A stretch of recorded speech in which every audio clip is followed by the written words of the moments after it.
llamativo solamente. Es la intención de que la iglesia comience a tomar su papel en hacer que el cielo venga a la tierra.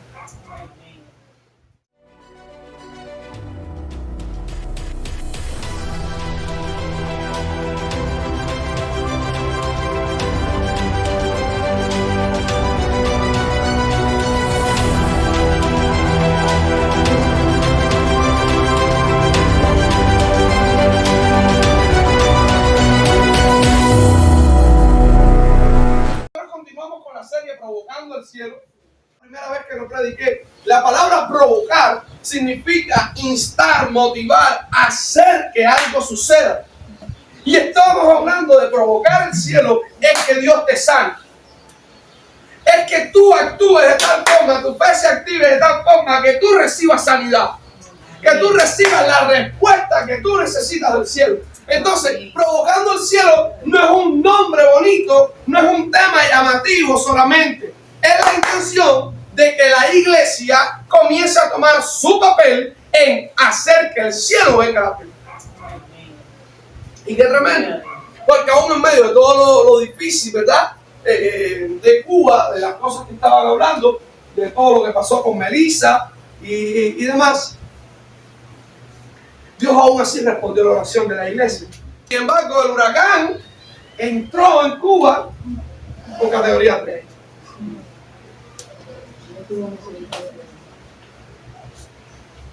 Dios respondió a la oración de muchos que estuvimos clamando para esto. Pero si la iglesia provocara el cielo con su oración, con su predicación, con su intercesión, con su búsqueda, con su fe, tal vez no tuviera que orar para que Dios cambiara, para que Dios evitara todo esto. Darse cuenta de lo que significa la oración, la adoración, la alabanza. La idea de la provocación del cielo es que Dios extienda su mano hacia la tierra. Es que tú hagas volver el corazón de los padres hacia los hijos. Es que tú escuches el clamor que se levanta. Por eso, hoy,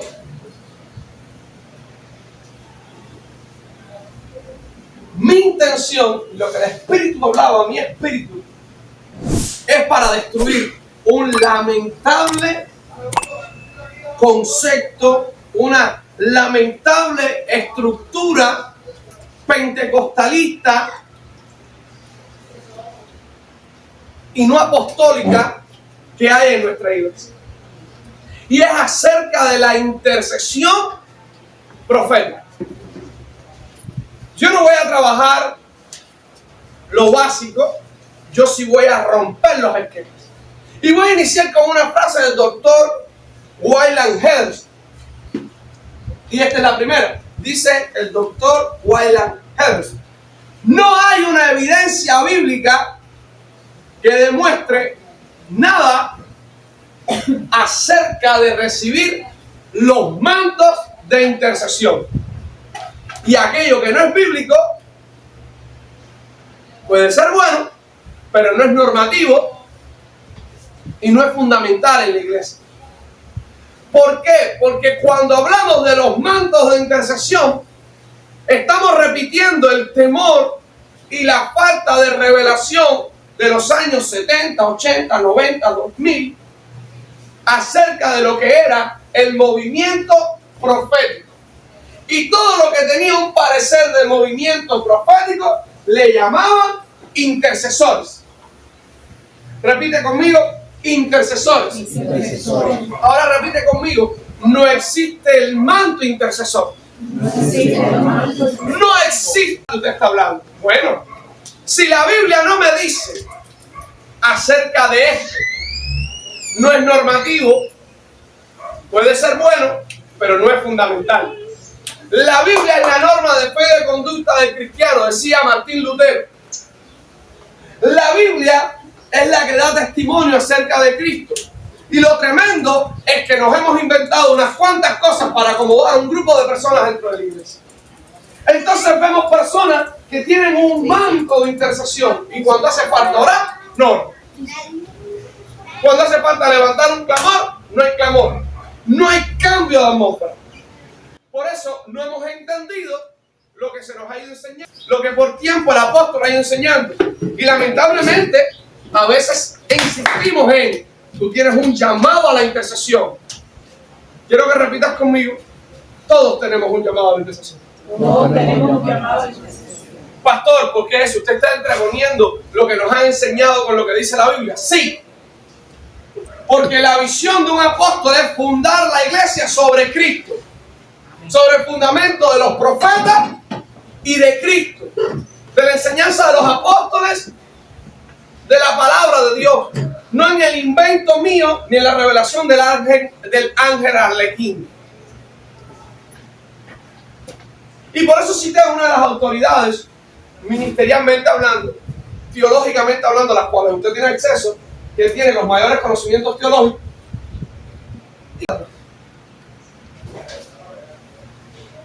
Y él, en el libro, en el manual de intercesión profética, el libro que la mayoría no se leyó, libro que las personas lo tienen ahí tirado, y solamente recuerdan un video cuando el apóstol se abre, sobre Cuba se abre, pero no saben lo que es la intercesión profética.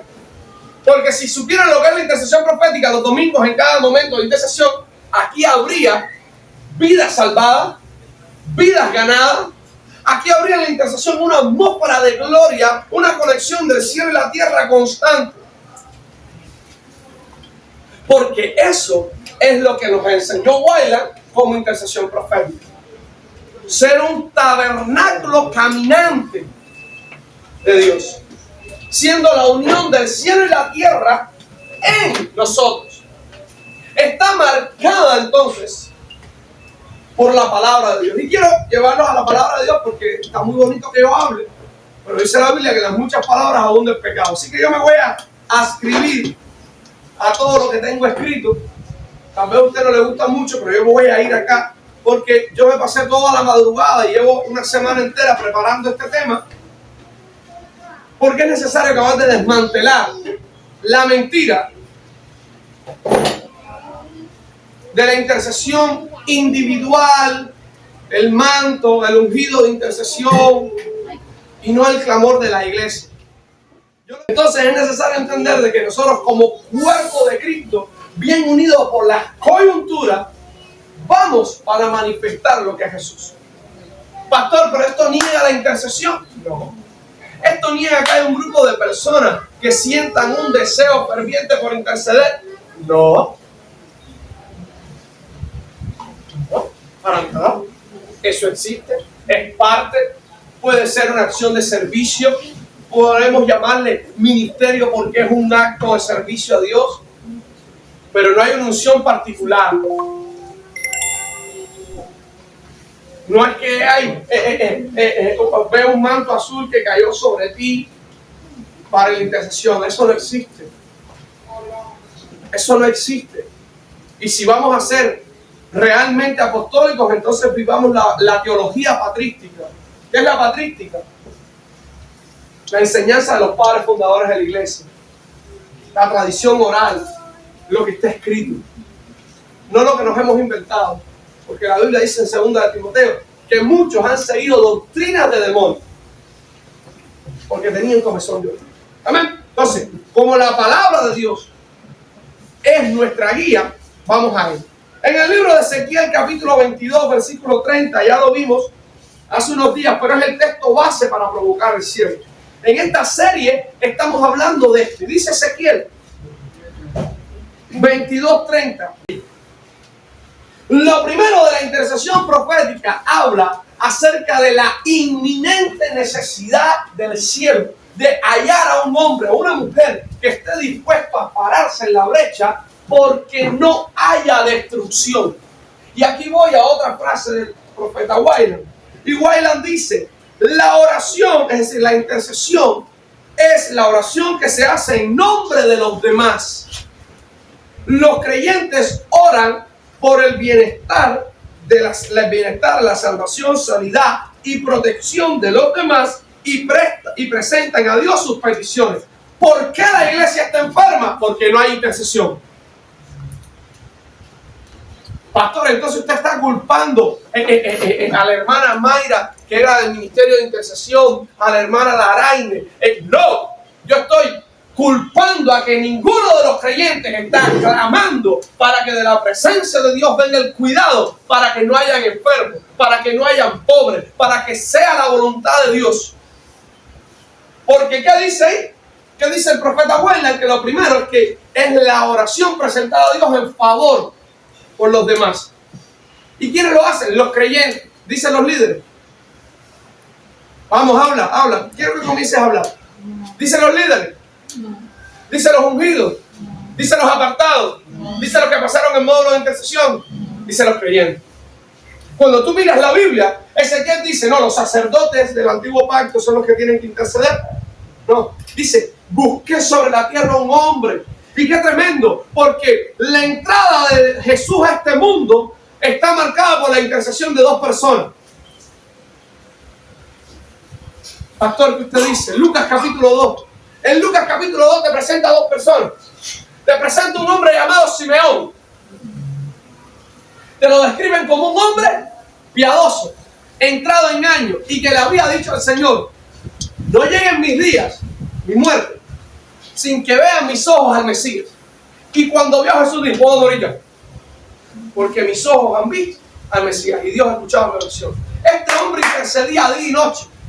Señor, ¿cuándo traerás tu Mesías? Señor, ¿cuándo traerás el cambio sobre la tierra? Señor, porque la intercesión es un deseo de día y de noche. Por eso el profeta Weyland la presenta como un estilo de vida y no como una tarea en una agenda, un periodo de tiempo, un día.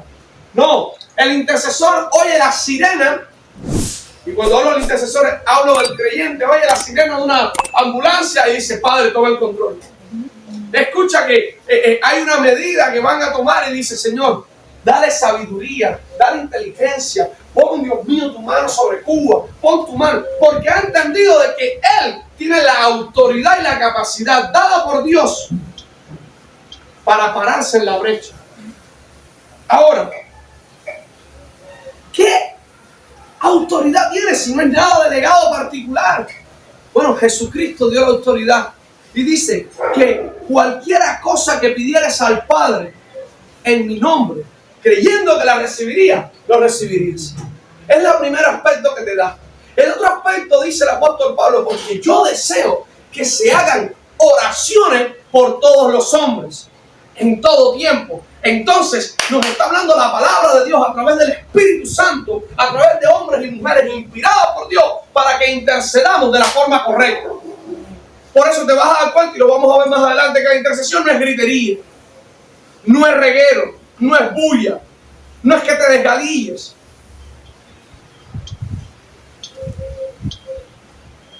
La intercesión es más profunda. Es por entonces, la intercesión, en otras palabras, es aquella persona que ofrecía una oración, llámese ofrenda, delante de Dios. Un intercesor no es más que una persona que presenta una ofrenda de oración delante de Dios.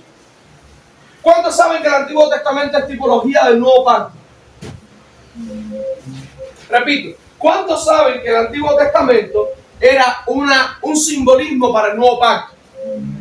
Abre tu boca, si lo vas a decir amén, di amén. Si no lo sabes, no digas nada, pero si lo sabes, di amén, que se te escuche.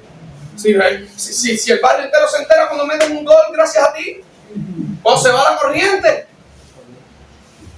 cuando viene la corriente, cuando te llaman el Yuma. ¿Por qué no para alabar a Dios? Tú te ríes, pero es verdad. Todo el mundo ve tu voz cuando te recibes un familiar, te voy a recargar. Oye, sí, compadre, qué bueno.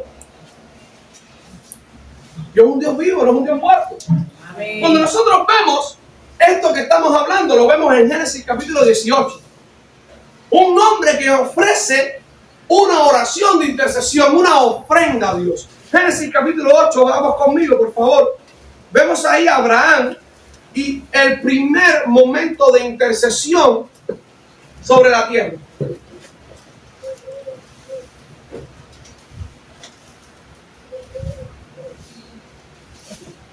¿Me dices amén cuando lo tengas? Amén. versículo del 16 al 33. Usted lo anota y quiero que estudie todo esto en su casa. Al 33. Pero yo quiero leerles unos pedacitos para describir algunas características de aquella persona que Dios haya como intercesor.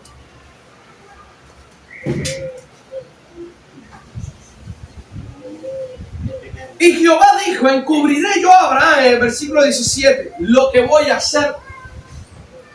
Habiendo de ser Abraham una nación grande y fuerte, y habiendo de ser benditas en él todas las naciones de la tierra.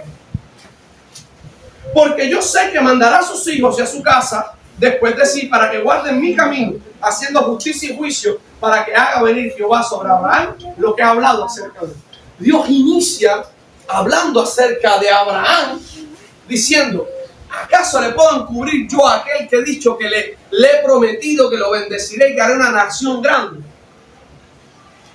Lo primero para ser una persona que entre en intercesión es ser confiable delante de Dios. Que Dios diga: ¿cómo le voy a encubrir a Elena lo que voy a hacer? ¿Cómo le voy a impedir el conocimiento a regla de que traeré tal situación? No. Ella es mi hija.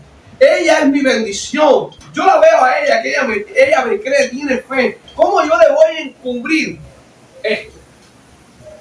La Biblia inicia así.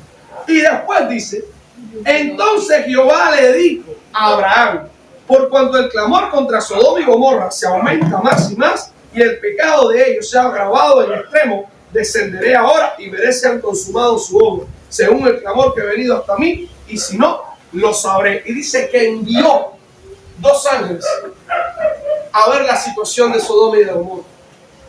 Y todos sabemos que Sodoma y Gomorra eran 2 ciudades homosexuales, pero no solamente homosexuales, porque siempre pensamos que el sodomismo habla solamente del homosexualismo. No hablaba solamente de esto, hablaba del homosexualismo, pero hablaba también de la inmoralidad sexual. Sodoma y Gomorra eran 2 ejemplos de ciudades atadas al libertinaje. Hacían lo que querían, como querían, cuando querían.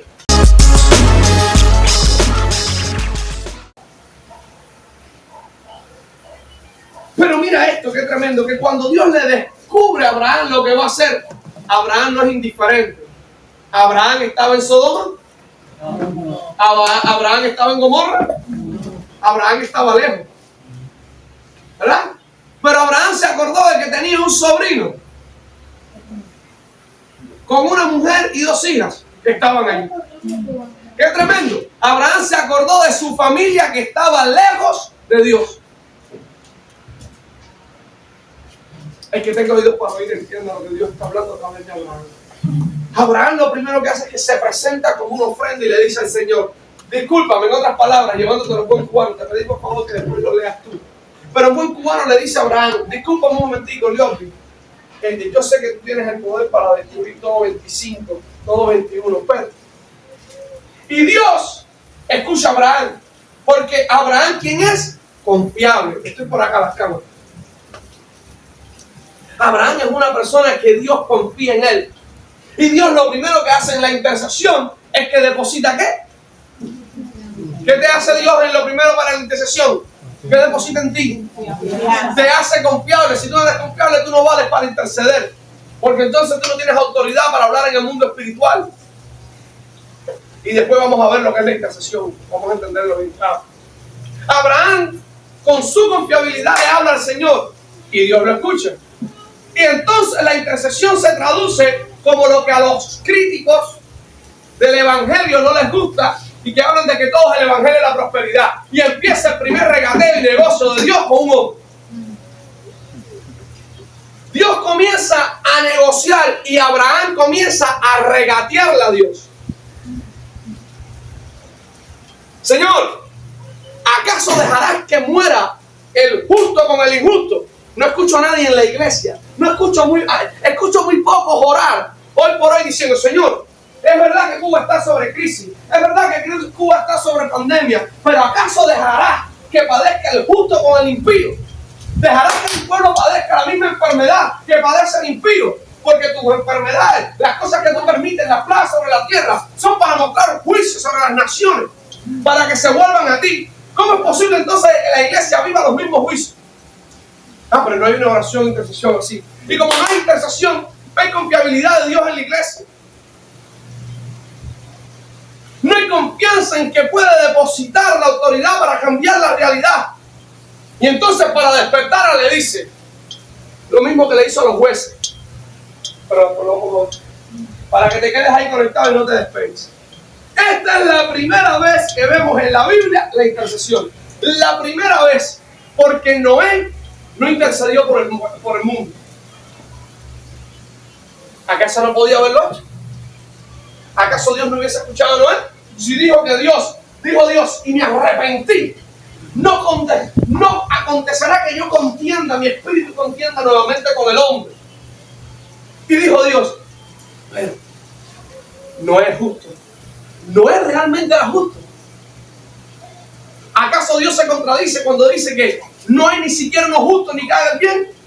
¿Qué pasó ahí? Revelación de la gracia para todos los cabezones que dicen que después diezmo y la ofrenda no tiene nada que ver, que es nada más la ley. La justificación también venía por la ley. Si no lo crees, lee Levítico para que te des cuenta que como decía que justificados, y venían las ofrendas para ser justificados y la remisión de los pecados, porque no hay ni siquiera uno justo. ¿Qué hizo entonces Dios con Noé? Lo primero que Dios hizo con Noé fue decirle, te justifico, porque necesito salvar la vida. Pero Noé no intercedió. Dice que Noé fue una señal. ¿Durante cuántos años? Estuvo durante 40 construyendo el arca. Cuando terminó el arca, ¿qué tiempo tú crees que se demoraron los animales en llegar? ¿Qué es eso? Había ya los tren balas de Japón que se demoran un minuto. ¡Pum! El recorrer toda la nación. Dios mío, ¿no? Ahí Dios tuvo que reunir a todos los animales y decirle a los del África, suban, a los del Polo Norte, bajen, a los delfines de esa historia, vamos, sáquense al arca. A los cocodrilos, oye, no te vayas a comer la gacela. A los leones, mío, está tranquilo. Que tú eres rey de la selva, pero ahora mismo tú eres rey. Está tranquilito ahí. A los elefantes, cuidado con las hormigas. Al ratón, no te acerques al elefante que se arma tremenda historia acá adentro. ¿Verdad? Bueno, porque lo vemos muy bonito. Hizo Dios entrar a todos los animales en el arca y ya. Pasó las fracciones de los versículos, ya. Chasquido de dedos, todo el mundo apareció dentro del arca. Eso llevó tiempo. Eso llevó que la gente se quedara más loca. Cuando vieron a Noé y entraron una pila de animales, la gente dijeron. Y aún así no creyeron, y aún así Noé no intercedió por él. La primera vez que demuestra intercesión en la Escritura, Abraham. Señor, 50. 40. 30. Señor, si hubieran 15. Señor, si hubieran 5. Perdón, le queda ahí 2 días y cuando va a salir el Señor le dice, si hubieran 5. Saca la cuenta un momentico. Saca la cuenta. ¿Cuánto bien? Entonces Dios conocía la familia. Dios conocía que en Sodoma había la familia de Abraham. Dios no quería decirle a Abraham, yo sé que tú lo que quieres salvar a tu familia, pero voy a usar para salvar toda la tierra. Porque Abraham no le dijo directamente a Dios, porque la intercesión, ojo con esto, y sé que me vas a tirar un poco de piedra y me van a caer mal alguna gente en la red y van a decir unas cuantas cosas. La intercesión nace primeramente de un deseo egoísta del hombre. Deseo egoísta del hombre. Bendíceme, sáname, guárdame, cuídame, cuida a mis hijos, cuida a mi familia, cuida, haz. Solamente la intercesión profética, y después lo vas a entender, es la que conduce a haz la nación, cuida a fulano, toca tal cosa, porque todo nace primero aquí. Y es que no está mal. ¿O acaso el segundo mandamiento lo has ignorado? Ama al prójimo como quién, pero el inicio ¿dónde está? ¿En amar al prójimo o en amar a ti? Entonces Dios inicia y lo primero que dice a través de Abraham, le dice, mira, en otras palabras, en buen cubano, yo sé que tienes familia ahí. Si hubiese uno más además de tu familia, no voy a destruir Sodoma. Pero qué tremendo, porque si sacábamos bien la cuenta y los yernos honraban a su suegro, no habían 5. Fíjense.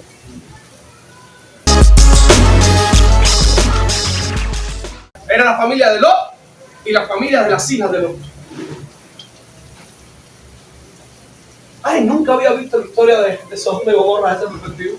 Solamente había visto que cayó su fuego del cielo y que Dios odia a los homosexuales. No, Dios no odia a los homosexuales. Dios quería salvar todo Sodoma y Gomorra a causa de que una familia hubiese cumplido la misión de haber mostrado lo que era. Y al punto de que las hijas no hicieron ni papa, la mujer no hizo ni papa, pero Lot lo entendió bien claro y dijo, no, dice que se paró en medio de la multitud y dijo, mira, cójanlo a mis hijas. Ofreció una ofrenda. Pero eso no es lo que estamos hablando. La intercesión en la Biblia, entonces, está marcada como una agenda celestial. Es algo necesario para el cielo. Entonces, ¿por qué hablamos de intercesión? Porque buscamos provocar el cielo sobre la tierra. Y Dios no está buscando. Dios no está mirando a ver si hay a alguien. Entonces, cuando Dios ve a alguien, ¿qué hace? Le responde. Por eso es que el cielo sigue siendo un misterio para muchos. Y solo algunos pocos entran en sus misterios. Porque son unos pocos solamente los que oran. Son solamente unos pocos los que buscan. Son solamente unos pocos los que entran. La historia está marcada. ¿Por qué no está marcada como en el principio? Fíjate que Hechos te habla de dos hombres nada más. No, Hechos te habla de una iglesia. Hechos te presenta a Pedro, pero te presenta al lado de Pedro a Juan. Nunca te presenta a Pedro solo. Cuando te presentan a Pedro que fue por algunas ciudades, te mencionan a una mujer llamada Dorca. Y dice que por causa de Dorca llamaron a Pedro.